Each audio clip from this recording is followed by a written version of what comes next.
And we have, let's see, we have Kathleen Gauci, our Vice President here, and Kathleen Reed, and Maria Krolek. And Susan Wood couldn't be here. She's traveling. She's been doing work in this field on the mainland. And Umi is also at a conference, so they're not with us today. But we have fantastic staff. Maya was out in front. You met her. She's our program manager. And Margaret is our communications chief, and she's in the back handling everything as usual. So I want to just give you a little bit of background on Parents for Public Schools before we turn this over to our guest speaker, and then later introduce the whole panel. Parents for Public Schools started because of Furlough Fridays. And some of you will remember that with schools closing on Friday, this was a huge burden on the families, and it was a big problem for teachers who were reliant on their salaries. And we felt like balancing the state budget on the back of education was not a way to the future. And it seemed like, gee, parents' voices aren't heard enough. So we started meeting. I had just moved here at that point. This is 17 years ago. And we decided, instead of forming our own 501c3, to become a part of a national organization. And they're based in Jackson, Mississippi. So it's very interesting for us to get input from the other chapters in the national office as we go. It's free to join, and if any of you are not yet members, please tell someone you want to join so that you're on our mailing list and we can count you. Whenever we go and we testify at Board of Education meetings and when we go to the legislature, and these are things we do, we like to be able to say we represent 1,500 families. So I hope you'll do that. Our job is to collaborate with the DOE, like the ordinance here today, and with the Board of Education, with students and teachers and families. We're very close to teachers. We believe supporting teachers is a big part of our work. And we value very much the input of all the families. We go out into schools and deliver workshops to meet families. So the point we have is we feel that public education is critical for a working democracy, and we can see how much we need this. And so we want to support public education, excellence, equity, diversity, critical thinking, and innovation. And so we're constantly looking into things happening in other districts around the country and bringing those ideas back and bothering all the DOE people with our new ideas. To keep pushing it forward, because we want our kids in public schools to get the best and the leading edge education. We offer workshops for families in schools and communities, and we do this partly because we found a lot of parents don't know what they don't know. It happens that there are a lot of things the Department of Education offers, and people don't know it. Or people don't know that if they did a certain thing at a certain time, their kid would have entree to something better sooner. So we really want to try to be a communicator, and we do this through social media, through newsletters, and we have a column in the district newsletter as well as our own newsletter. Another thing is the press tends to focus on negative things that happen in public schools. And we really don't want an unbalanced picture going out there that causes families to think, oh, I can't send my kids to public school. It's a huge burden on families to try to pay for private school. And for every wonderful family that goes to a private school, we're losing them in the public school system. So we feel it's important to speak up to media, and we'll certainly be honest and tell them if we think there's anything that should improve. But we also want to be sure that people understand how much is being provided by the DOE and what the values are, so that they will be inclined to support their schools. We all know that if parents are engaged with the school, the child does better in school. And it's very hard for a lot of families to get engaged with school. They might be nervous about it, they might not know what's in it for them, and so having friendly workshops with bento boxes and reaching out to people is, we think, a good service, and that's why we do it. And it's part of our whole work to try to prepare Keiki for future careers, education, and fulfillment. So that brings us to today. We were very happy to hear through our friend Ellen Schroeder, who's part of K, along with me, another organization, Umi for Education Excellence, that Barbara Hong was going to be here. And she spent years in Hawaii learning and teaching and helping. And she's only here for a couple of days, and so we have the opportunity to bring her to you. So even though we're in the middle of a school break, so we knew we couldn't get that many people, we knew it would be worth it to have her come and to learn from her. So these are some of her accomplishments up on the board. I am not going to read them all to you. I'll just let you know that she's got 3 masters in instruction and special education, and she's got a PhD, and she has worked in K-12 schools, she's worked in professional development, she's worked at the principal level, the teacher level, administrative level, and she's worked in higher education. But through it all, and she's worked with other countries, consulting on the part of the United States to other countries, all kinds of service, and it's all in service of how do we support our young people that have opportunities in the world. So we are thrilled to have Barbara with us today, and I'm going to turn it over to her now, and we're going to swap places, and we will come back with the panel in a little bit. I was going to say, but I realized that she's recording, so I should sit here so it's easier. Okay, so let me do this.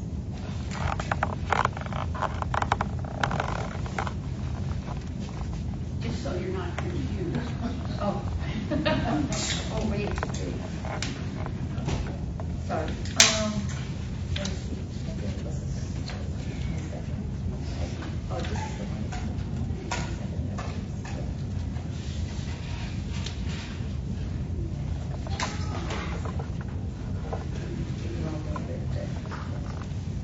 There you go. Okay.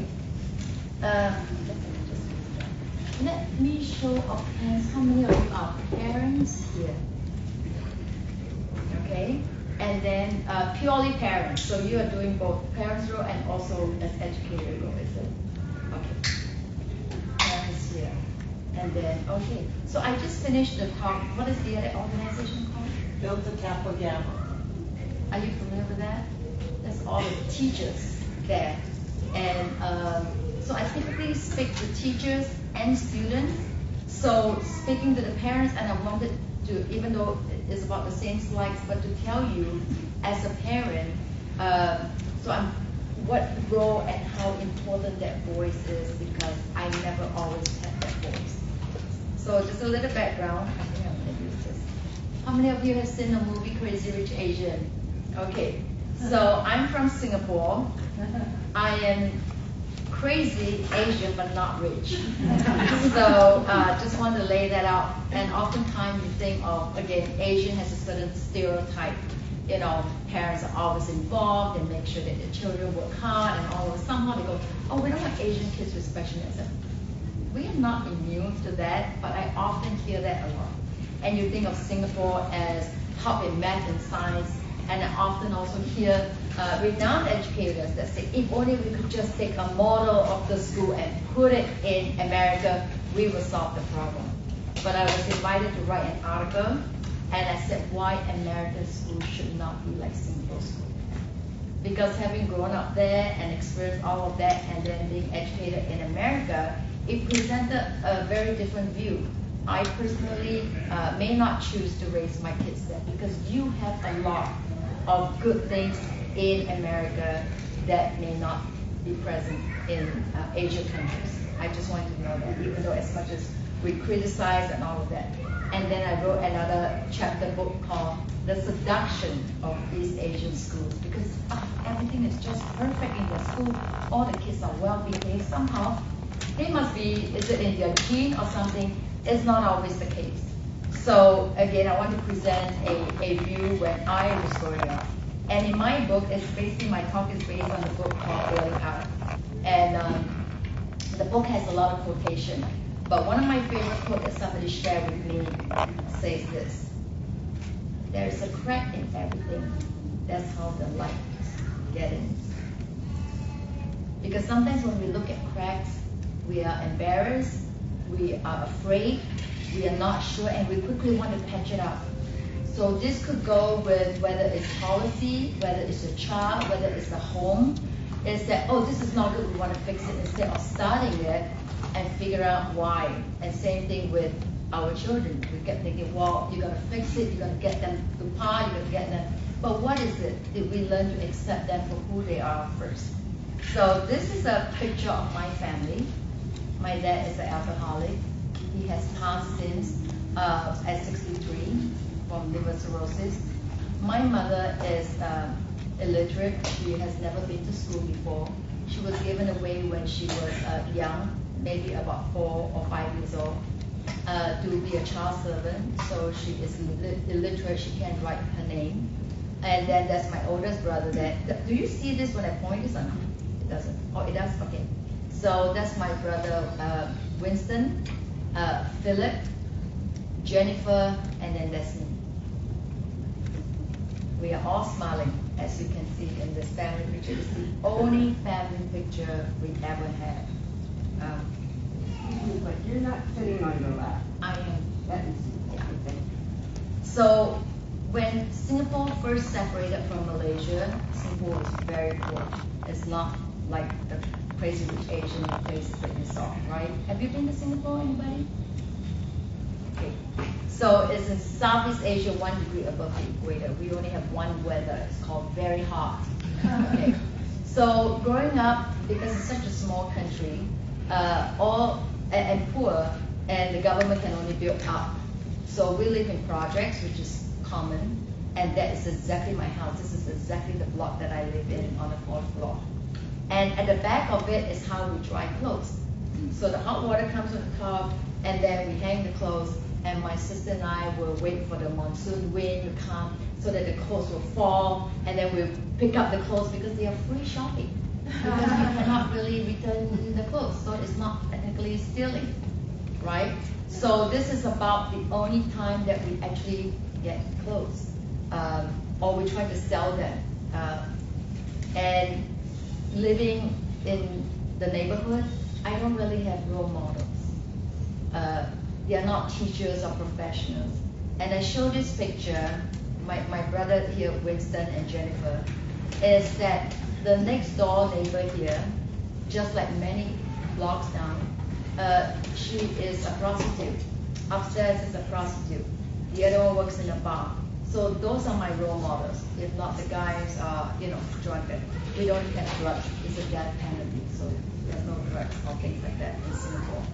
But growing up, when you don't have those role models, all you know is that's the way of life. My mom, or the home, is a sweatshop.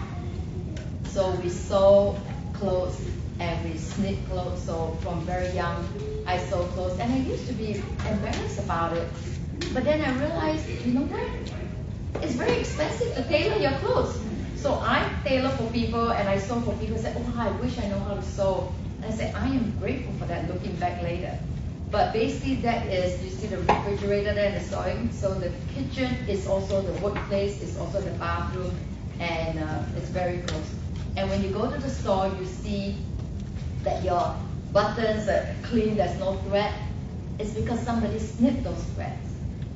So that it's nice and neat by the time it reaches the store. And so for every dozen that we snip and cut, it's 5 cents. So we need to snip a lot of clothes to get 1 meal a day, because my dad doesn't bring home any money.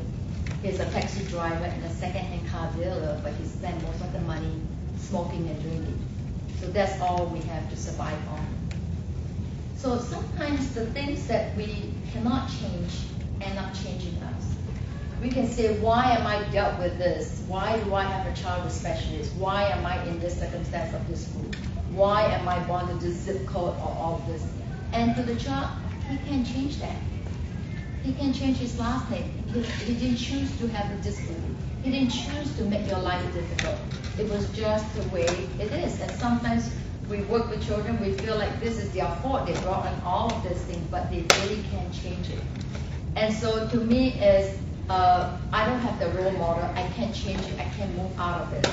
In fact, the last time I met my brother was when he was in jail. I haven't seen him since. for over 30 years now. And he's not in the country. And he's very upset that I wrote this book because in the Chinese culture, you don't air your dirty laundry. My mom is very upset too, but she's illiterate, so she can't read it. Okay. So I don't mean to treat it lightly, but I wanted to share a story that I am like a lot of the kids that were neglected, that didn't learn to read. I think I learned to read at 4th grade, which I don't really know because we don't have any books at home. We don't have pencil, pen. The only paper product we have is the telephone directory. So then writing on the side, if I find something, to pretend to scribble, even though the pen there's no ink, but we pretend to scribble because that's the only paper that we have. And it was very difficult for me to get to school. So my brother dropped out at 9th grade. My first brother dropped out at 7th grade. My second brother and my sister dropped out at 9th grade. And I just want to be the first one to finish 9th grade.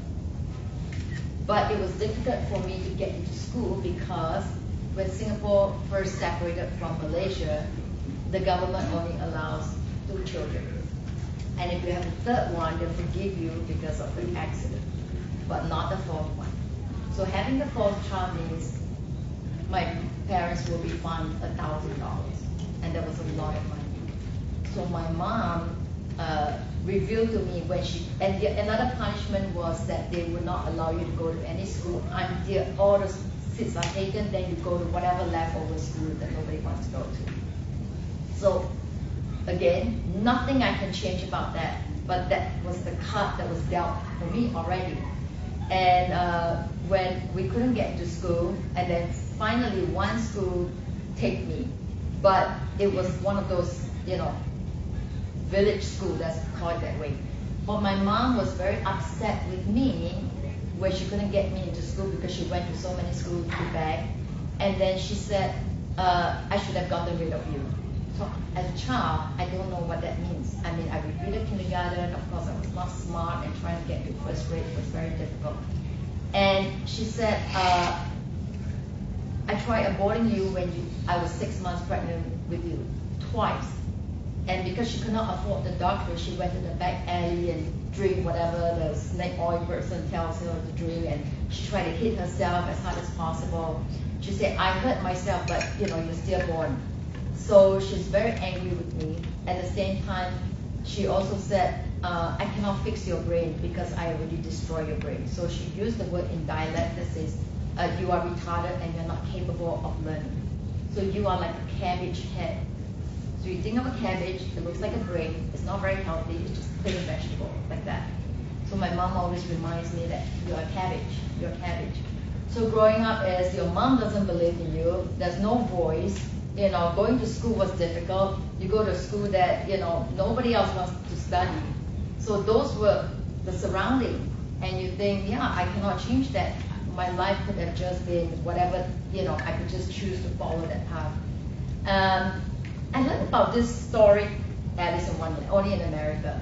It says that when Alice reaches the crossroad and she couldn't decide where to go, she asked the Cheshire Cat, well, which way should I take? What did the cat say?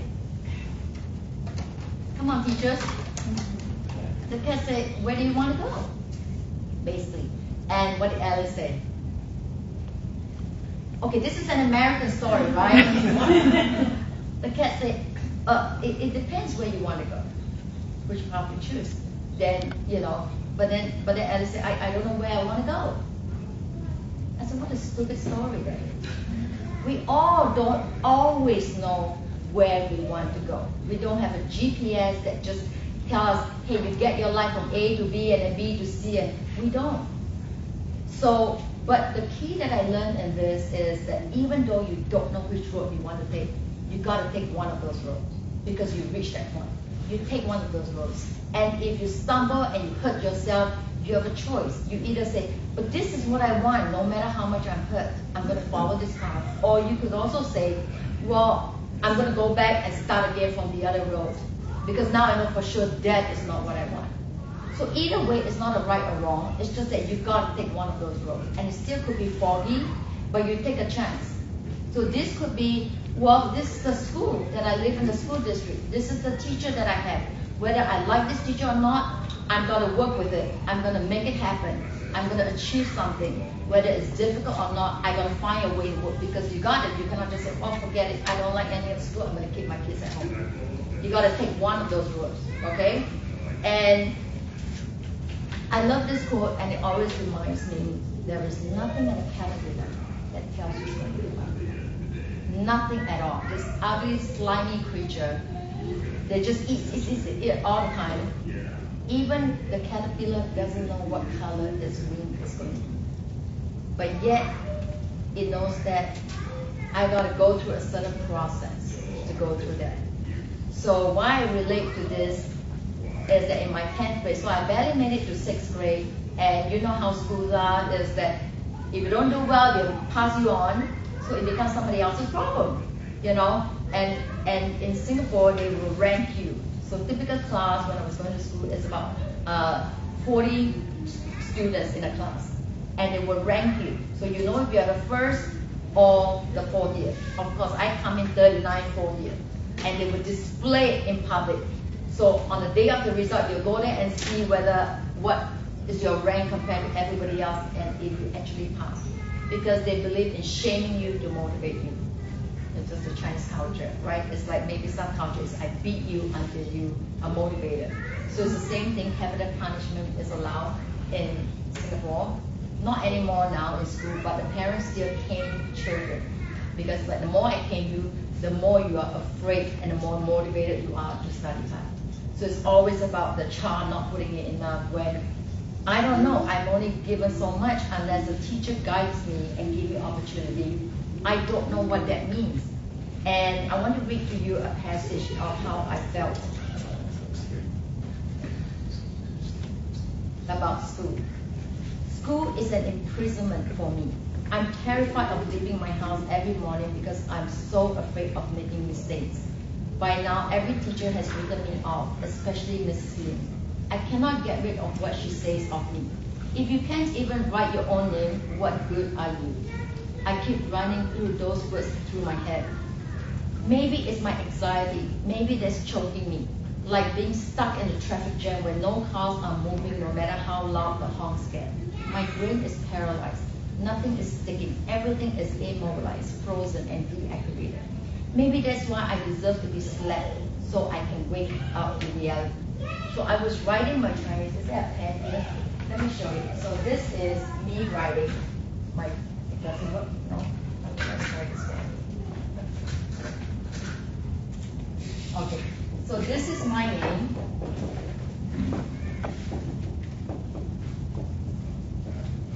And you have to learn to write this from kindergarten, every stroke. So this is considered horrible writing, every stroke. So every stroke, if I didn't write properly, the teacher would walk past and slap me at the back. And it would burn, but you cannot cry, because if you cry, she will slap more. So I struggled really hard to write, and that's why she said, I cannot even write my own name. And to you, you'll think, that is sophisticated, but that's what we have to learn to write from kindergarten. And it was very hard.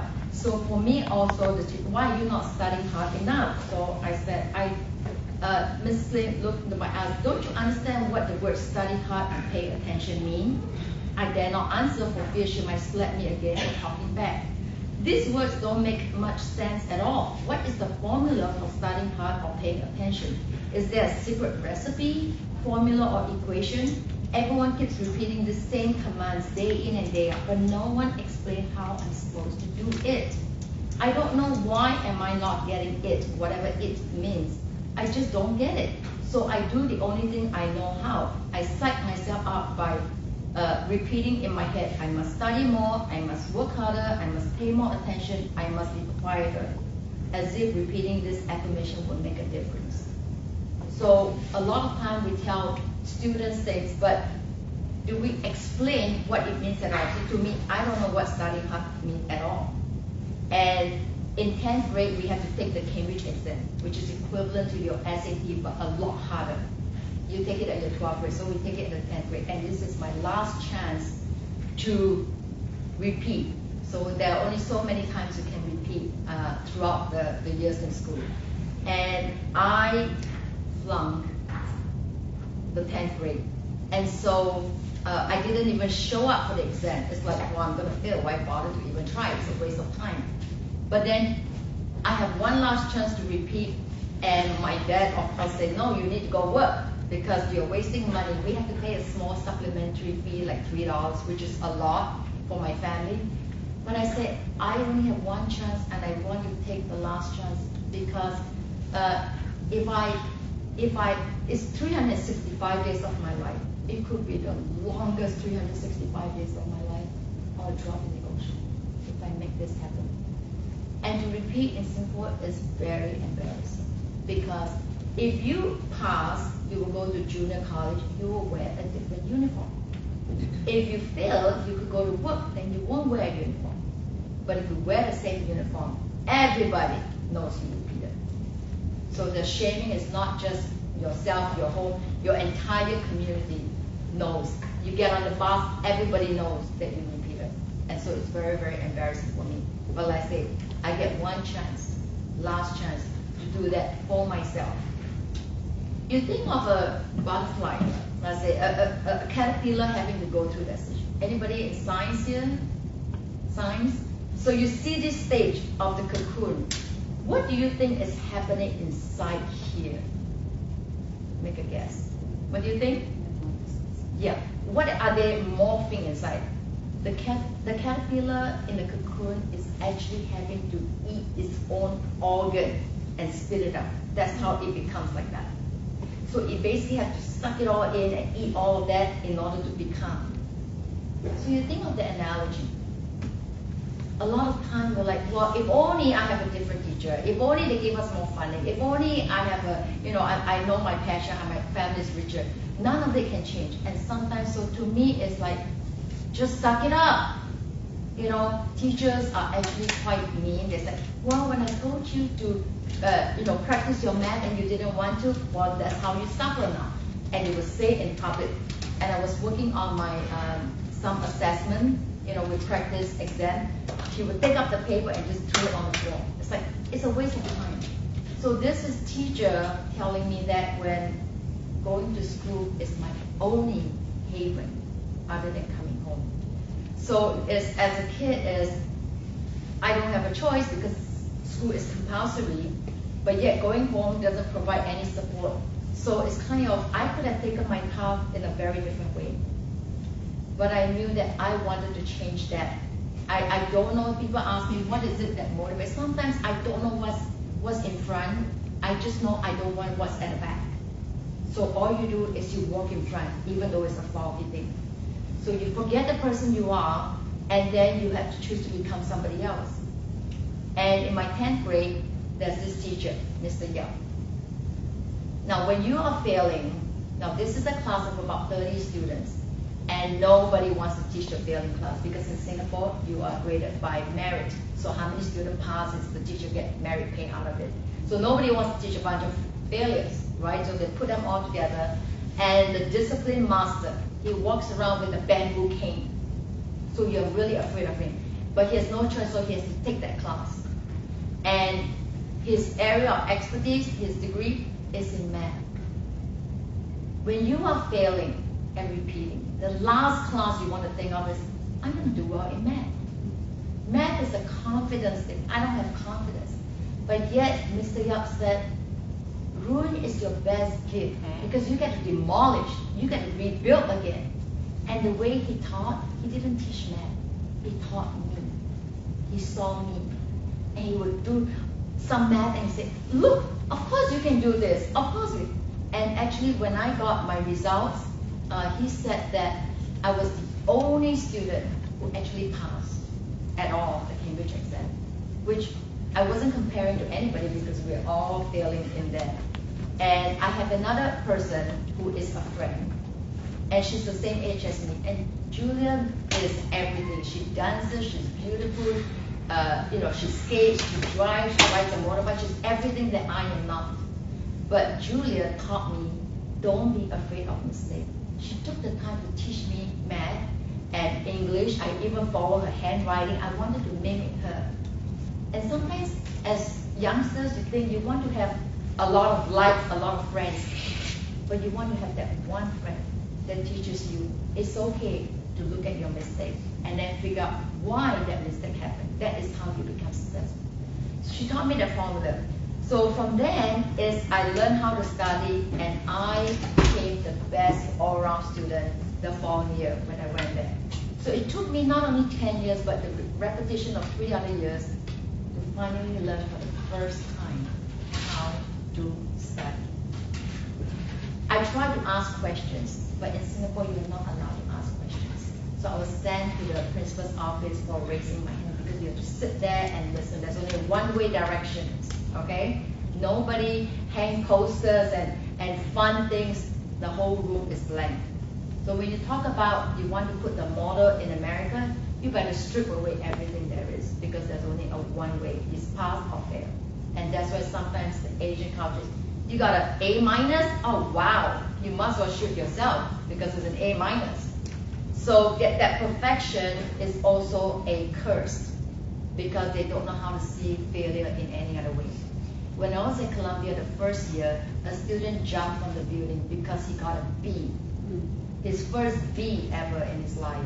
So we let grades determine who we are, or we let a score determine who we are, then becoming. It's just a grade. I can learn from that grade. That's the big difference. So in all of this is I learned how to break habits. So I built a certain character to be, okay, I don't embarrass the teacher, but I can ask the teacher quietly. I work hard, and to me, one of the formula was I would read my textbook and would never skip a sentence until I know that sentence. So I spent a lot of time learning how to read. Nothing special. I just learned how to study. Again, my father continues to abuse me. And at 23, he tore my pajamas and all of this, and I just want to escape. And I have no money. So I work as a custodian, cleaning offices, emptying garbage, cleaning toilet for $100 a month. And I bought a one-way ticket and came to Hawaii. So that is the start of my, why people often ask me, education is just another degree. It is not. Education is when I get to take control of my life because I can make a choice. I can make a choice whether to take this job, to move somewhere, because education gave me that empowerment. And so in here, there was this professor named Brother Jackson. So Dr. Jackson, that was my first employer. I was sitting there with my advisor trying to figure out what to study. You know, like you have to pick your major. And he's looking for a research assistant to start the first special education program in Hawaii. So this is 1993. And say to get it accredited in BYU. And I said, I don't know what's special education. I'm not even an education major because Asians don't do education, let alone special education, right? Asians do what? Something that makes money, like computing and accounting, something that makes money. I said, I don't know what special education, but I need a job. He said, do you know what this thing is called? He said, it's called a monitor. This thing is called a keyboard, and he showed me a mouse. I said, I don't know what all this thing is. But if you give me a chance, I will learn everything that is to learn about this equipment. So I took computer literacy class, like 45 credits. It's irrelevant to my degree, but I took it because I wanted him to give me a chance. And he said, I'm going to give you a shot. And remember, we're trying to start special education. So I watched every videotape there is and read every book there is in the library. I don't go anywhere, just the BYU library, to figure out what is special education. And on my third year, I majored in special education. I found that this was exactly what I wanted to do. So again, somebody who took a chance on me, even though I have no background in it at all. And to share with you, sometimes you put up walls not to keep people out, but to see who cares enough to break in. So parents could have this wall, right, with distrust, or children could have this wall, or even sometimes at the district, it's like, oh, I dealt with all this complaint, enough. But who is the one that is going to care enough to break that down? Sometimes it's not the child. The child may not be able to do it. So it could be the district, it could be an advocacy group, it could be the parent, but somebody has to care enough to break that wall down. And to me, there was this one person that broke the wall. It's Dr. Han. He still teaches at BYU. We're meeting for lunch tomorrow. Dr. Han was that English professor. Unfortunately, he also teaches Chinese, so I can take English and Chinese from the same professor that I do not like. I do not like Chinese at all, but you have to take it. I said, oh, I'm stuck with this professor. And when you're done, you just want to not talk to the professor at all, right? You're done with the class. But he kept bugging me because BYU Hawaii is so small. And when you walk down the hallway, he said, Barbara, how are you doing? What's next in your life? What's in your education? What do you want to do? I'm like, he's not even an advisor. He just, busybody. He's always, come into my office and talk to me. He's always asking me what's the next step. And it makes me think, what's my goal? What do I want to do? I thought bachelor degree is the end. And he said, well, there's this thing called a master degree, And at that time, I was also doing student teaching in Kapunahama. And later, I also went teaching, and I was teaching even after I graduated at Aikahi. And the principal, what's the name of the principal? Roberta Tokumaru. I don't know if you know her, but she's like this petite lady, but very, she's scary, but she is very visionary. She knows her stuff. And she came to observe my class. Remember, I am like this 3 months, just graduated, from BYU. And she said that you have a gift in teaching children with special needs. And she invited the leeward teachers to come to my classroom to observe a brand new teacher. And another professional development, she said, we have a full day professional development. I want you to take on and teach the others. The confidence that she had in me was something I never thought of. I was so scared teaching. And she said that, you can influence even more teachers if you do your master. So I thought bachelor was the end. Remember, I don't have internet. I have no sense of idea what all these degrees are. So with all this encouragement, I call them accidental angels in my life. They just drop notes like that to me, and Doctor helped me to write my application to Teachers College. Of course, he didn't tell me that it was in New York City. He didn't tell me that it snowed in New York City, and that it's like the other end of the country. So I didn't see anything else from Hawaii. I flew all the way straight to New York City. And he also didn't tell me it's an Ivy League, it's a private school, it's how many people. He just said, all you do is work hard the same way. Of course, I went to class, I'm like, this is so overwhelming. So I was actually very angry. I said, I cannot believe you brought me here. I hated it, all of this. He said, you just study hard the same way. It's the same effort. A small little BYU and, 30,000 other, I think it was 30,000 just for Teachers College alone, our graduation. And he almost talked to me every week. So this is a professor who already left, but because he has mentored me almost like a parent, he was always there for me. And in 2002, I graduated with my PhD and my commencement speaker was Muhammad Ali before his Parkinson. And for me, it is a professor who teaches me, a teacher, and who taught me to embrace failures and let success embrace me back. Don't be afraid. Now, I did not have a parent who gave me that voice, or a teacher who chooses not to give me that voice. Imagine you have that ability in this country, in this community, with all this support group. Use that voice, because sometimes that's all the child needed to get a little boost, is that little voice. And in 2015, I was invited back to BYU to resurrect the special education program again. And Dr. Han and I stand as equal full professor. So some people said, what is it, your formula? Wow, you got your degree, bachelor, and 3 master PhD, all in 8 years, you must be very smart. And I said, no, I just learned to fail for over 20 years to learn how to pick myself up. So the remarks to end is basically, a lot of times, the stars are, they're always in the sky, but you only see them in your darkest time. So when things are the most difficult, is when you get to shine the most. You don't have to fight it. You always had it. Your child always had it. And the most important thing is, don't compare your life to others. there's no comparison between the sun and the stars. They shine when it's their time. And for me is I get to shine because one teacher or one voice, a friend, decided to say I'm worth it and gave me the time. So I thank you so much for being here today to let me share a story from my book. And thank you so much, Deborah and Alan, for making that connection. So thank you. I can answer any questions if you guys have.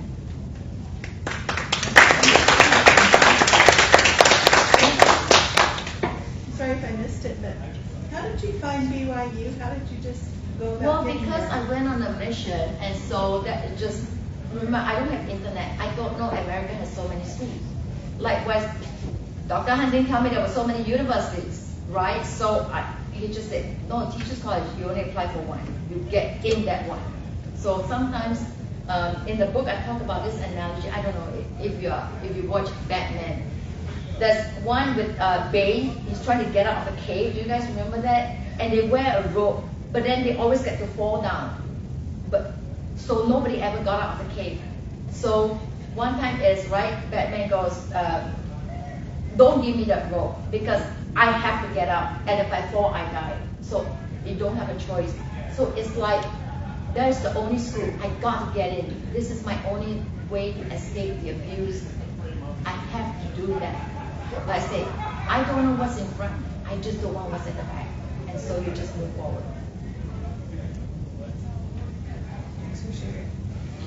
Did you say that your father assaulted you Yes. when you were a little baby? Since I was young, yeah.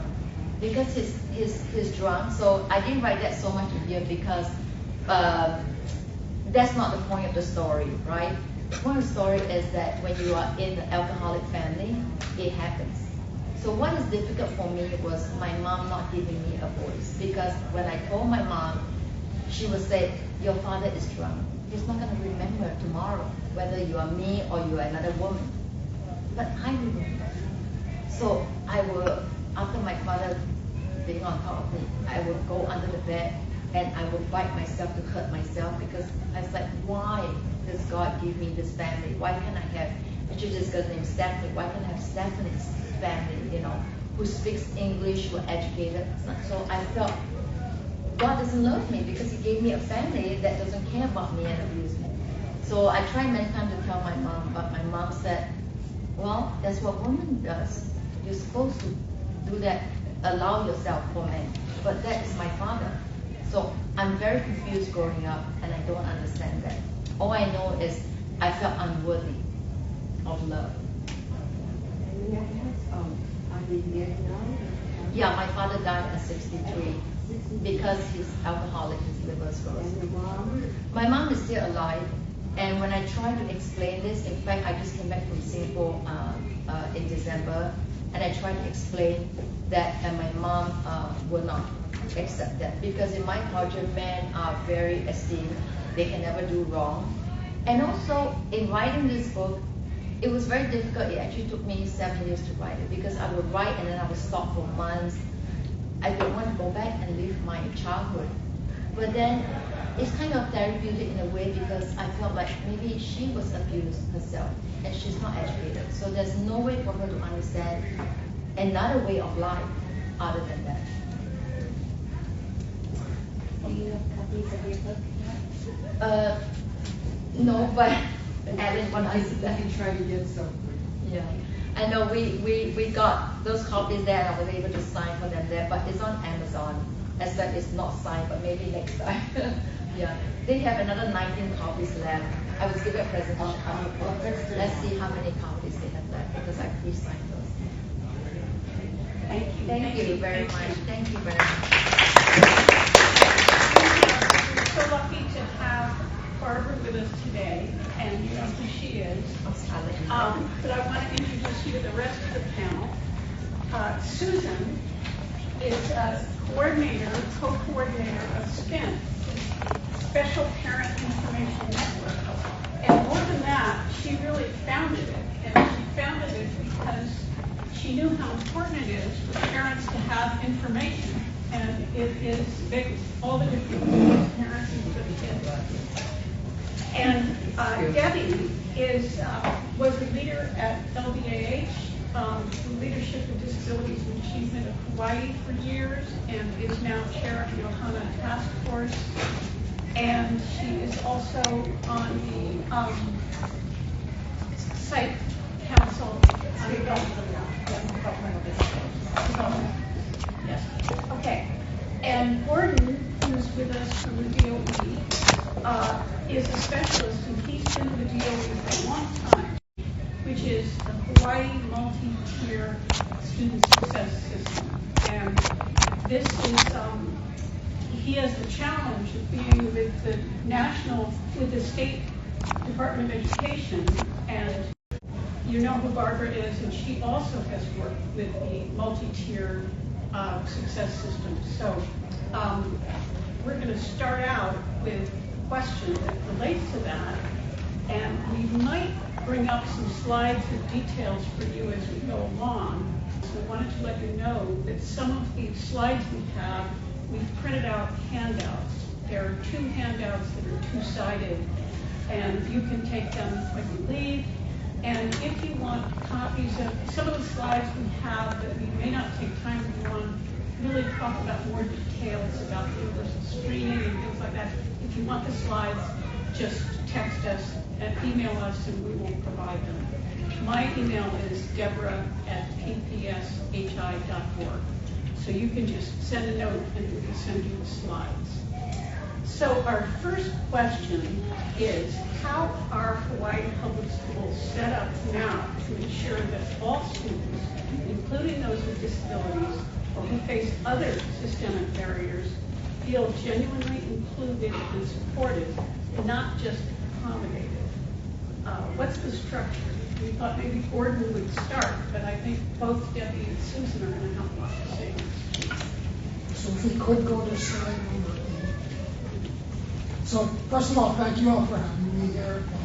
And just want to be a part of this panel. I was actually on the board of Parents for Public Schools of Hawai at the outset when it was first started in this office. And to see how far you've come and that you continued on the good fight is just an inspiration for me. I'm also thankful for being on this panel along with Dr. Hong. Some of the heroes right here. And working for the DOE is interesting. And I need to always remember that I'm representing the DOE.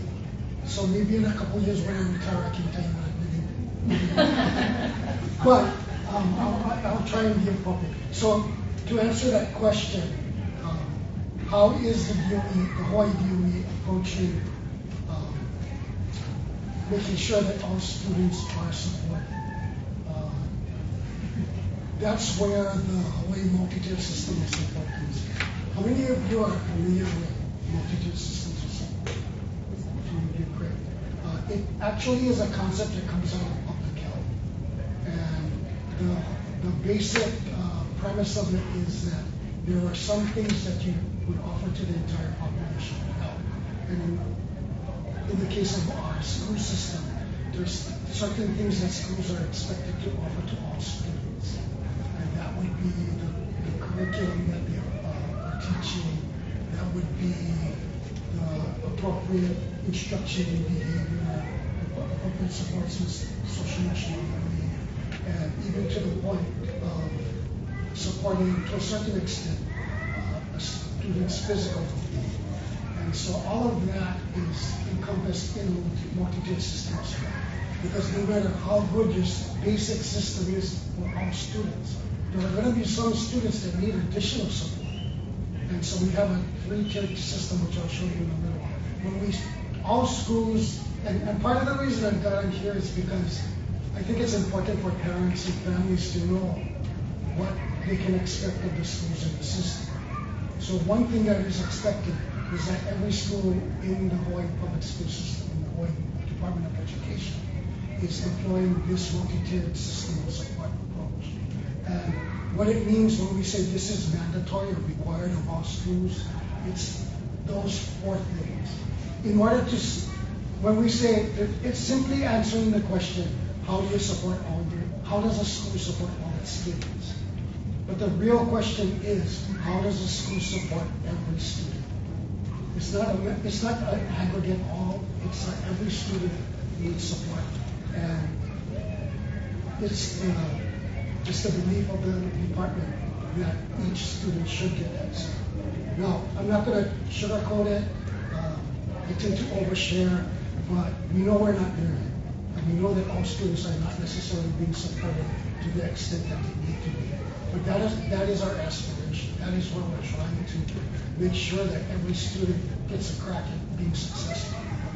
And so the way you support all students in school, what we're saying in the multi-tier system of support, HMTSS, the Hawaii multi-tier system of support, is one, first, the students to be able to know what they need. And they need to be able to articulate and communicate that those beliefs to the staff, the students, and to the school community, which includes parents and families. And so that's the first part. The second thing is that a school needs to make decisions based on their own information. So we're not talking about just a hunch or a feeling, although those play a part in it. We're talking about making informed decisions, and making informed decisions using not just individuals, but using teams to mitigate any possible bias that may be personal. And so we talk about data-driven, team-based decision making. And just one comment, and I can tend to go long, so please let me know if I'm going too long. One of the pieces, when we say data-driven, we don't just mean numbers. We mean all the information that we can get out of student, which means, for example, one of the most deep-diving pieces of data that we can get is teacher observation. Is the teachers with the student activity. In addition to that, the perspective of the families are so important pieces of data when we're trying to make decisions about a student, because no one knows the student better than the family. And I appreciate the training that you went through. There are challenges there. Without that context, the school is making decisions based on incomplete information. And so that's the second component. The third component is about knowing our students. And that is, how do we know which students need additional support? And the earlier we can identify those students, the more probable that we'll be able to get them the support that they need before things get to the point where they need even more support. And so that's the third part of it. The fourth component is a multi-tiered system of evidence-based practices. And then we'll talk about that now. So if you go to the next slide, real briefly, this is what we're talking about. The green level is what you offer to all students. The yellow is, even though you may have the best system in the world, some students will need additional support. So that's a targeted group. And so maybe groups of students would be receiving that type of intervention. So if there was a group of, say, 5 students in a class of 30 that were having problems with reading comprehension, they may be giving additional interventions in reading comprehension to develop that skill so that they can continue with the rest of the group. And finally, there are students that are going to need intensive interventions for whatever the reason may be. It doesn't matter what the reason is, but if a student needs that kind of intensive support, the DOE is committed to trying to give that student that support. So that's the multi-tier system of support. Just a couple things really fast. One, it's like 10, it's a layered system. So it's not you're a tier 1 student or a tier 2 student or a tier 3 student. There are no tier 2 students, no tier 3 students. There are students who are receiving tier 2 interventions and organic interventions, and there are students who are receiving tier 3 or intensive interventions. Gordon, I'm going to interrupt you for a second, Sure. because one of the other questions which came from Maria, who is a professor specialist here at UH, was how do we ensure that students who have gotten a lot of tier 3 intervention, how do we make sure they're really given all full tier 1 array of quality instruction? Is that the question, right? And that's the idea of it being a layered system. That just because you're receiving supplemental support through a targeted intervention or intensive intervention, because the expectation is that the student continue to receive that tier 1 universal practice in the school. And if we can just ask Susan and Debbie, is it your impression that the students now who may have gotten special ed over the years, are they getting a strong level 1, tier 1 instructional base? I'll take that one on, and I just want to give a quick spoiler alert. I retired from the DOE over 15 years ago, but I was a special ed teacher for many, many years, and also a parent. But in my experience, not so much. It was basically you're one or the other. So once you receive those once you're eligible for SPIN, pretty much my coworkers, my colleagues, it was now my problem. And I always felt like I had to beg almost to have my kids included in their classroom sometimes. Kids with more significant behaviors. And they're the hardest kids to like, but the kids that need it the most. So that was my experience. Has it improved, do you think, with either trying to implement HMTSS more over the last 5 years? Well, this triangle always reminds me of Maslow's hierarchy of needs. Did anyone have to take Sociology 101? And you know that in order for people to be able to achieve and get where they want to be and be self-actualized, which at 75 I have not gotten there yet. That's my goal. But what has happened to many kids in school, and Debbie and I are big champions of kids with IEPs. I have a 44-year-old with a significant disability who was one of the first kids included in the state, College Elementary. So I think one of the big issues that we're still struggling with is inclusion. And what was so succinctly pointed out to me when Jason was young was that when you take a child with a disability or English as a second language or whatever the struggle is, and bad behavior, and you put them aside from the rest of the kids and you say, you need to earn your right to get back to the group where you belong. You invert that pyramid that Maslow talks about, and you need that sense of belonging in order to achieve it. And that's what I experienced with my son, was many, many years of being segregated with kids who had very eccentric behaviors, and he was, right in there, and being in a general ed classroom where he was accepted and belonged. And that has made such a difference for me and for him. That I think that's where we're falling short. That schools can provide the supports, but unless they give kids the chance to belong, to feel like they're part of one big Ohana, it's hard for them to be motivated. It's hard for them to see role models and be exposed to the right curriculum if they're segregated. And I think that's been an issue for a long time. We're up to the big number right now, I think, is 57% of kids with IEPs are in general ed classrooms most of the time. That means 43% are not. That's a big number of kids. But I don't know. So important to take on to what Susan said. It's a little bit of a culture within the department, I think, because it becomes like us and now. Well, now that this kid's your responsibility, and I think that that teachers feel so obligated to provide good education and good instruction that they don't feel empowered to teach these kiddos that they don't know how. It's not that they don't want to or they don't like the child because they have a disability. They truly feel, I don't know how to teach a child with those kinds of needs. That's where specialized steps in. You don't need to. You need to just let the team work with you. I was the opposite of Susan. My son was fully included. Walked up to kindergarten with his little friend Jackie, holding hands. The teacher said, I don't know what the heck to do with him. I'm going to love him and treat him like everybody else. Big old mole on her chin with a hair out of it. Margaret Can loved her to death. She did. She loved him and included him. He had a great time. By third grade, he couldn't do anything in the classroom that was meaningful. So I decided to define the roles, right? I'll do this. I'll include him in Boy Scouts. We did that. And we joined soccer. And of course, I ended up being the coach and all that and what I wanted the school to provide, which was more education, more instruction. But we just worked together to kind of fulfill the roles. So that way he got the access to his peers. And then he also went to an A+ program after school where he had multiple friends after school. And he runs into kids still now. We see him over now. They're grown and he's 35. And they come over here and go to school and stuff. But they all remembered him. Right.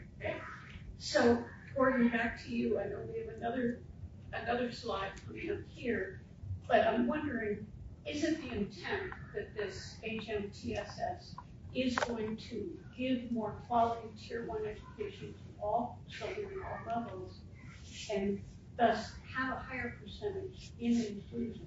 Is that the intent, and how is it going directionally? That's the hope. And it's a work in progress, to be honest.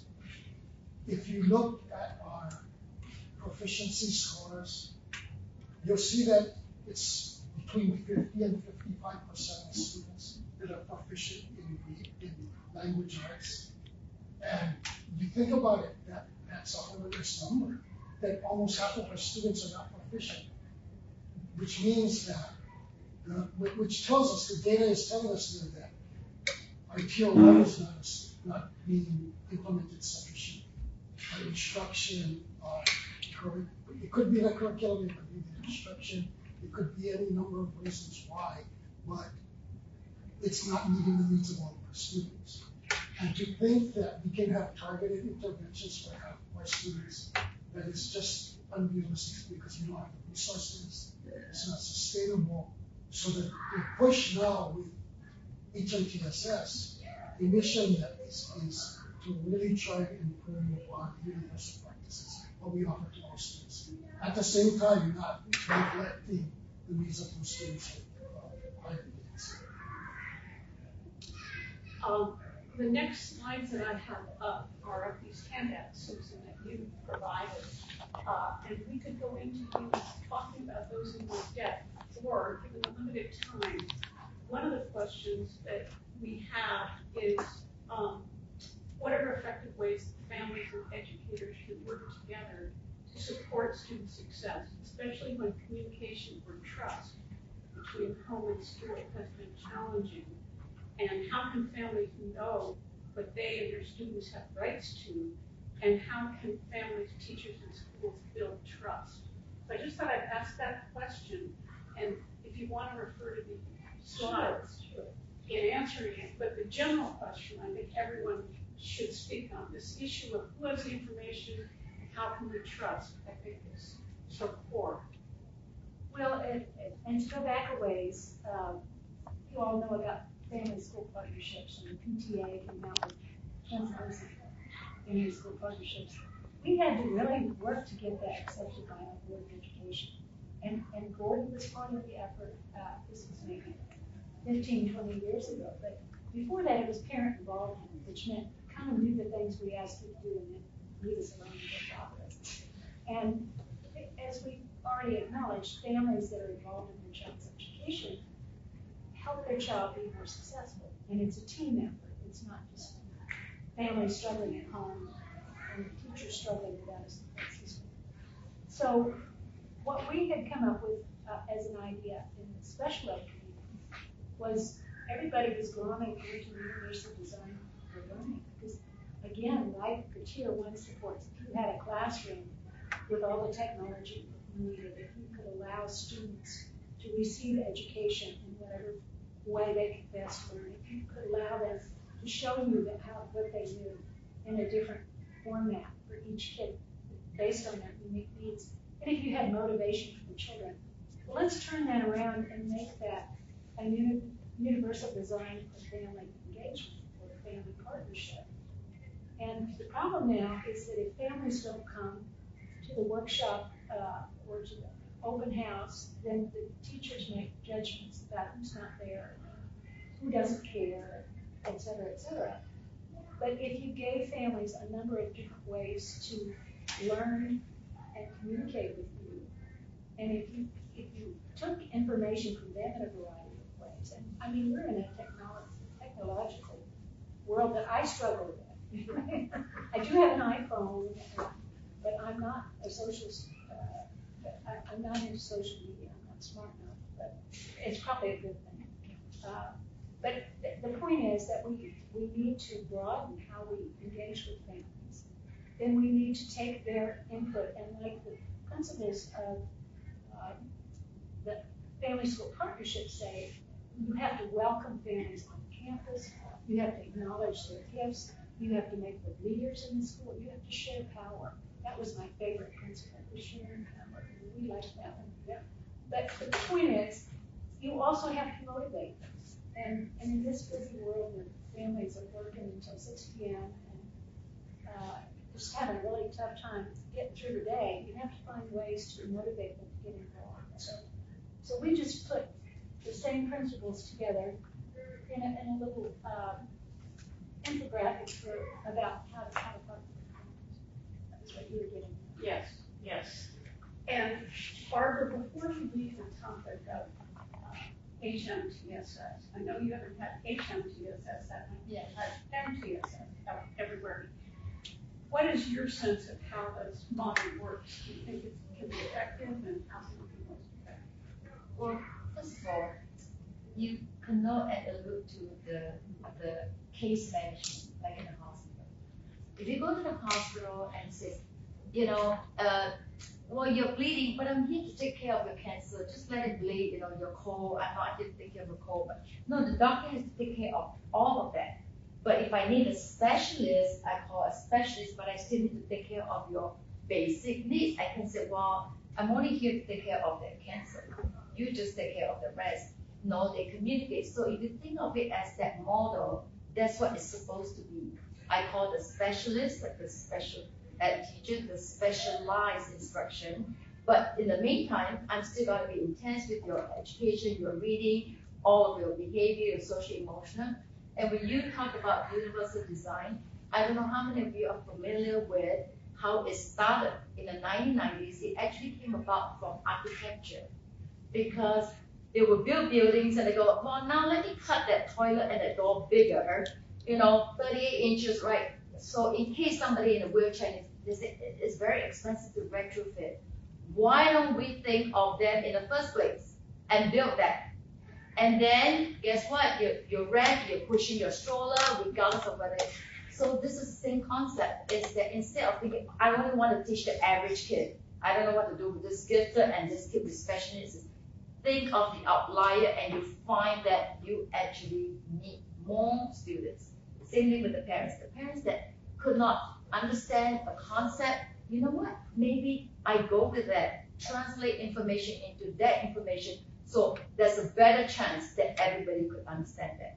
So in your teachings, if one kid didn't understand, don't dismiss it, because it makes you a better teacher by maybe I need to break it down more. Maybe this instruction is not clear. It actually benefits more kids. And giving that is the basis. You're going to take care of the cold as much as the bleeding, as much as the cancer. But you have specialists to come in. They do not substitute. They all have their role. They stay in their lane, but the same destination. That is how a multi-tier, it is you pick a tier. It's multi-tier, so it overlaps, and that's what makes it effective. So we have another handout here, also provided by SEAC with Susan, that talks more about the multi-tier system. And one of the things that Gordon referred to that I think is important for everybody is that this is not just dealing with academics. There are 4 different areas that are being screened: academics, behavior, social emotional wellness, and physical health. And currently the first 3 are really being dealt with by our district. They're working on the 4th one. One of the things that's been interesting to me has been the development of more focus on social emotional learning. And at this point, we have most of our middle schools have some kind of social emotional learning program going on. But all of our schools are now required to give the Panorama Social Emotional Learning survey twice a year. And there's another survey, social emotional learning, has to do with awareness and confidence and collaborating and all of that.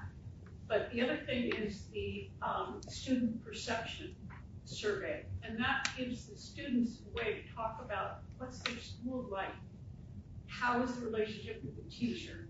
And these are things our schools and our district need to look at to optimize life for these kids, because it isn't just an issue of academics running these kids, it's all of it.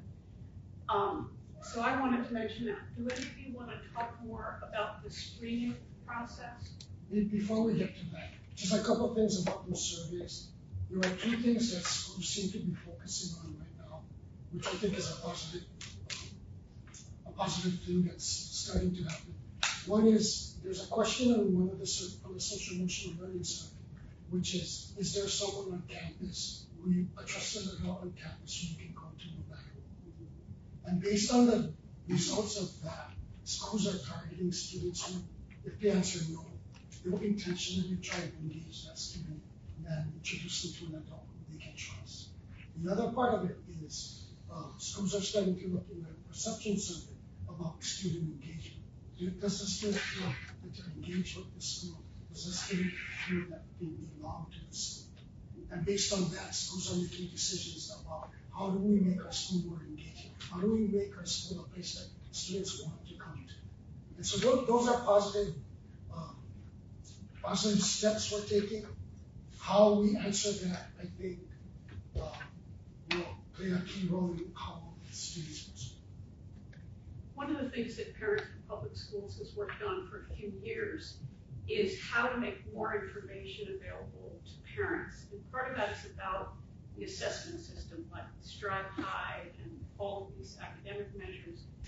And for a long time, not that much information was available to the parents. Now there are 7 different information systems that parents could see, but some of this is kind of confusing. But the screeners we just talked about, the social emotional screeners and the student perception, go into the Panorama Education Dashboard, which the teachers in the schools can see, but currently our district policy doesn't give access of this to parents. So one of the things we work on is, what is it parents would like to know? And a couple weeks ago, I was on a Civil Week panel with people in the community trying to find out how do they find out about this school or that school to decide what they're going to do and if they're going to stay in public school or go somewhere else. They're going to try to get a GE, a geographic exception, transfer. And it can be hard to find out about the school. And it's my feeling that if we can get the district to ratchet up to give parents access to their own students' responses where that's possible. There might be some topics that need privacy for student needs to not communicate, but the parents should be able to see how the school is doing in these regards so that they can deal with the teachers. Does that make sense to you? We've been advocating for family access for decades, especially when it comes to special education. Now, how can you come to an IEP meeting fully prepared when you don't know what everybody else is saying about your kid? Yeah. But absolutely. I do think, though, Gordon, that not every kid with an IEP gets to take the Panorama survey. We had Fern come to SEAC events, and they're always, when you roll something new out, the kids that are hard to fit in, they tend to be the last ones to get included. I think the department's making great strategic moves, but I don't think we're there yet with a lot of those. And bullying is still a huge issue. Yeah. The intent at the department level is that every student take the survey, except there's an exception for students who are in fully self-contained classes. But you could. Why? We, at this point, the judgment is being left up to the schools to determine whether a student can complete it or not. So the school can decide that. The district is not saying we will not give self-contained classes the survey. It's the school that makes the decision, not the district. Yes, in a sense. So this is one of the things in our state. We had Act 51 in 2008 that established that though the district might make a lot of things available, every school has a right to determine some things on their own. And we feel that makes our job as parents of public schools even more challenging. We try to help parents to know what is it the district would support so they can go to their school and ask for it. And so that information thing is one of the things where we really want to be working to give parents information so they know what they have rights to or they know what's possible. Because now some systems make certain kinds of information accessible that were never accessible before. And this can make it better for our families and our children. Yes, we can do it. When we talked about the panel, go ahead. I was saying, I'm in middle school, grade 7, and all of my students have taken the Panorama. And this year I'm co-teaching, but last year I had self-contained class where I teach English, language arts, and all of them took the Panorama unless their parents opted out. So is this elementary school that? Because I've never heard this. All of my No, so at the department level, all schools The surveys are available to all students, including the fully self-contained students. So all of my students take it unless the parents opt out. Some schools request that students that are designated as fully self-contained be opted out as well because there are issues that the student is unable to complete the test. And so in that case, we allow them to opt those students out as well. But this is also the first time that I've heard that parents can't access because when we access when I as a teacher access the panorama results for my students, I'm actually surprised, especially if one of my students was a really Kolohe one, he gave me such a hard time. And then that person said, oh, this is the teacher that I would go to in me. But you're the one who gave me the hardest time in class and made me choose me. And he said, yes, miss, because I feel safe with you. And that just touched my heart. So I'm surprised that parents can't access it. Yeah. So can you be a partner if you don't know? Right, but this is not the policy now to make the Panorama Education dashboard, which in my view would be the easiest way for parents to see information visually about their kids, is not yet available. And we've been campaigning for the Infinite Campus, which is the system that does grades and attendance and all that. The state pays for every school to be able to have a parent portal, but only some of the schools make that available to parents. So as a foster parent, I found that one school we did not have access. We changed schools. I had access. It meant on my cell phone I could see who was in what class, what period, and who owed an assignment. That made a tremendous difference. Their performance went from 0 attendance to 100% because of that access. So part of what we need to do, I think, is to really be identifying, here's what parents can ask for. You know, this is what the district can support, and here's something the district isn't supporting yet, parent access to the Panorama dashboard. Is that something we would like to see? And I'm hearing from you all, you do think that. Yeah, I think as a parent, if I was brought into a student support team meeting and asked to discuss concerns about my kid's behavior, if I was told they were given a screening that I didn't have access to, I would blow my staff. I would be really upset that somebody did that. Let me clarify something. But just as a parent, that would be my reaction, right? So for the SEL survey, every parent gets a report home for their individual student. What's lacking is the aggregate school results is not available. So you don't know how the school is doing, you just know how your kid is doing.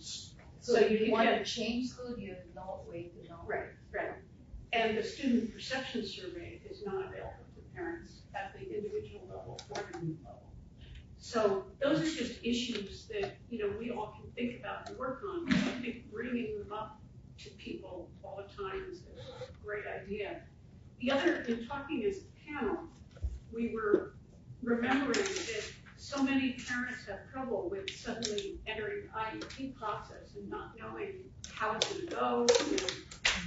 So I did put these 2 slides in, and I don't have copies of them. This is on the DOE website. I wasn't able to get a sample IEP because they're fill-in special, and they don't give them out unless you log into the district as a teacher, and I'm not.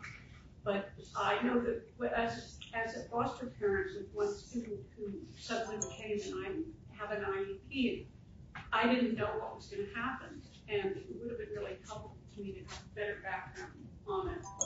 Can either of you talk about what can parents do to really prepare to maximize the process? I think that first and foremost, it's being clear on what the dates are. So as parents, like always having your annual date, these are things that we can control. We can put them in our phones, right? Having the dates for reevals and having those kinds of things as parents in your phone, because we have to do our part too, right? Not just the school. And I think too that by being clear on it and having that every time you meet with them, making sure that we all know, okay, we know we have reeval coming up in April. Do we want to talk about doing it now in November? So that parents are part of the conversation, so you avoid this. Oh my God, it's April 1st. We have a reeval, and we've got to have a meeting. We need you to come in tomorrow. They don't know what you're talking about. This rush to meet timelines. On the flip side of that, we want schools to meet timelines. Follow the law. That's what you're supposed to do. And as a teacher, that was very important to me. What was more important was the relationship that I had with those parents, because I've got to look them in the eye, and they've got to trust me with their child every single day. So establishing that trust and recognizing that when a parent trusts you, they are giving you the most precious gift they have, the trust of their child that they love more than anything. So you have to do your part to never break that trust, because it's super hard to earn, and you can break it with just a careless comment, an email that shouldn't have got sent, or was, just all kinds of things I've heard and seen over the years. But cultivate those relationships. And as parents, we also have to do our part. My younger son had more intensive needs and came up, from early intervention, but my older son struggled. So in 5th grade, we were starting to take data and look at what was going on, asking a lot more of the gen ed teacher. I was student teaching at the time, but I was like, what can I do one day a week to help him? I came up, he had a box for me just to Xerox stuff up. So we have to also give back. What can we ask? What can we do for this teacher? Valentine's Day is coming. Do you need 500 red hearts cut out? Those kinds of things, though, right? There's menial things that you can do, but if a parent asks you, and trying to rope in maybe that difficult parent. I had a parent that I thought was going to eat me for lunch once, man. And then my boss wanted to hire her, and I thought I was going to die. And her biggest fear was her daughter was going to die. She had had a stroke as a fetus, and now that I've had a stroke, I'm like, wow. So her mother was told she would never read, never walk, never talk, never be anything. I went to that kid's high school graduation in Ohana on the big island. Just very important that you always believe that your child can do things and to not be told that they can never do. I made it a point to get to know her, find out what her biggest fear was. She had me come to a traumatic brain injury and seizure conference thing to just get to know that. And once I did, she quit wanting to eat for lunch. She found other people to eat, but not me. But it was trust, right? And so I made sure that her biggest fear never happened on my campus. We are over time already, so let me just ask if there are any specific questions that any of you have for anyone on the panel, or if there's anyone on the panel has one more thing you've got to say. I do have one more really brief thing to say, and that is I want to thank you folks for your advocacy, and I want to encourage you to keep pushing the department to make the kinds of changes that will result in our students having better outcomes. A lot of times we don't know what we don't know, and it's important for us to have this back and forth communication so that we can find out where it is that we need to maybe make some changes. But I have no doubt that your children will be fine. For those of you who have children, regardless of this, if it's because of the system or in spite of the system, what we want to do is we want to move it to be because of the system. I was wondering if you ever heard of Joel Charles' autistic teaching strategies. I would like to encourage you to check on him if you haven't. He gives it up free. You just get it online. He teaches through music. He teaches subjects about friendship. It's very hard for our youngsters to make friends. What's the name again, so everyone I'm can going to hear it? give one to her and one to you. Okay. I have two more. Okay. Yeah, and he gives it online. What I like about and admire about him is he's a certified social worker, gets it free, and his things about emotions, making friends, and doing all these educational things are just amazing. And these are free on YouTube, so Free we can on the put this in our internet. newsletter. There's Margaret back there. Those We'll get it in two the are one, and this one has missing one page, but whoever could use it, I urge you to check into it, because I do know there's another person who wrote Davis and different dyslexia, but it's very expensive. We spent $4,000. This is great. There's a whole My list of adopted videos. grandchild is autistic, and so these come in very handy to use as music and very simply so that not to offend people, how to make friends, and what to excel in so that you could see them, and it takes proximity every day as a student to make friends, and all those things I never thought about. So, yeah. Thank you. And you got that. Thank you. We will distribute it. Explore, because I think you find it very helpful. Thank you. As I still like to. Cash? Oh, hi. Thank you. That's incredible. I just wanted to share that we do have a list of resources and links that Deborah has put together. And we have it on a sheet of paper, and did we bring it with us? But if not, we'll put it into a newsletter so that we can share it with everyone. We also on our website, our PPS website, which is just ppshi.org, we have a last column that says resources. And if you click on that, we've got community resources, we've got digital resources, digital education, lots of things. And we will add this, and we keep trying to collect more. Thanks, Cash. Any other questions or thoughts? I was wondering if I could ask Gordon a couple of questions real quick. Kind of along the lines of what you had just shared. I was curious because I think I first emailed you or called you some 10, 15 years ago. But you mentioned that parents are advocating and trying to make change. What else in your position, or what have you observed within the DOE? What's been the most change? Is it the new principal, the board? Is it teachers, a union? What have you seen, or is it yourself? Because you're the one I used to call and look for information just so my son could be included. I was trying every strategy possible. If that's how you help me over here.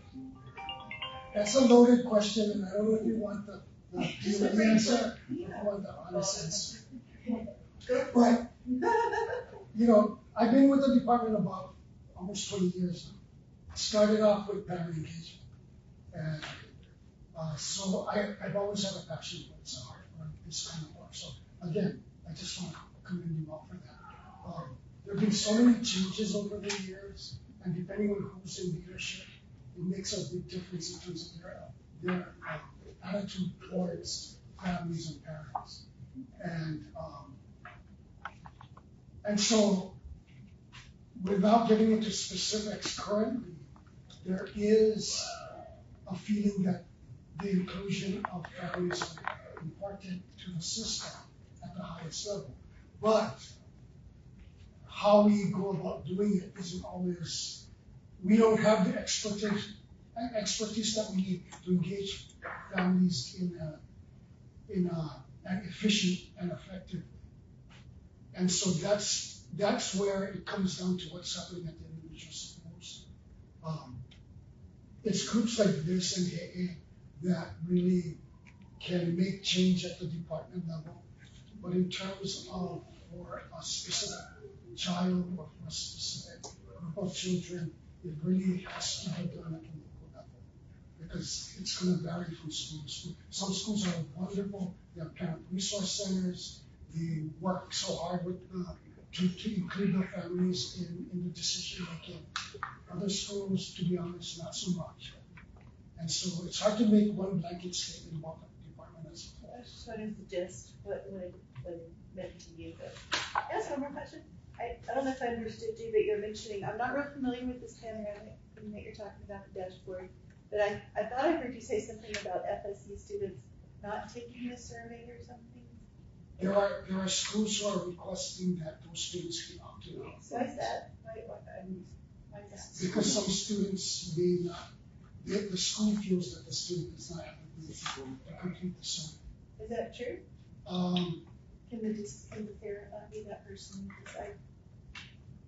Because to me, that would be discriminatory as a blanket. I mean, that's where I'm coming from. I feel like I experienced 20 years of that, so that just caught my ear.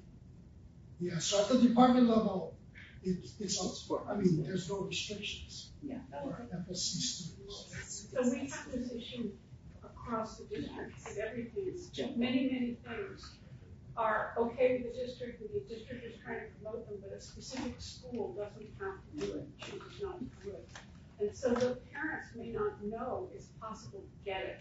And part of what we feel is our responsibility is to try to make sure people know you could get this if you lobby with your school. We have found the district much more open to working with family engagement in the last couple of years. In the next weeks, we have 3 of the top assistant soups talking at KA or Parents for Public Schools to get input, coming to us to get input. So we really welcome you to be active members and bring your questions so we can help you to voice it to them or voice it for you and get back. My point is that each principal should not be their own decision maker, that they have bosses and their bosses are complex area superintendents. And I think if we apply our pressure, that they should be a lot more consistent across the state. It's really unfortunate that you have examples of one school being great, one school being crappy. That's not okay. What about all those families at that crappy school? Maybe they're too busy to go to their legislators. We all have to work together to just make that a higher priority for them. Thank you all so much for coming. It's been a wonderful group. And,